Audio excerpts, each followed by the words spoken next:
Yan, mga katropa. Ito po yung actual na kabit ko po. Ayan po.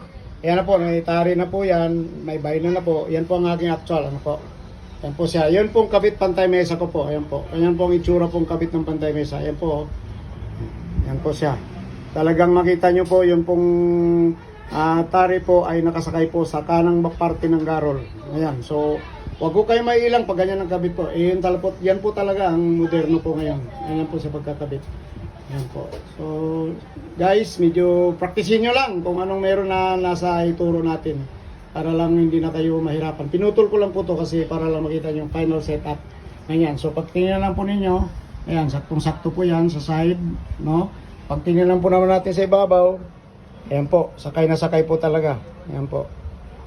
Yan, kompleto po talaga. Sakay na sakay po yan. Yan po ang eskwaladong kabit po. Ayan. Yan, hindi rin po sakal ang pagkakabit natin. Yan lang po. Thank you very much. Practice na lang po para sa yung may ano nyo talaga. Yung talagang ma-masterpiece po ninyo. Salamat po.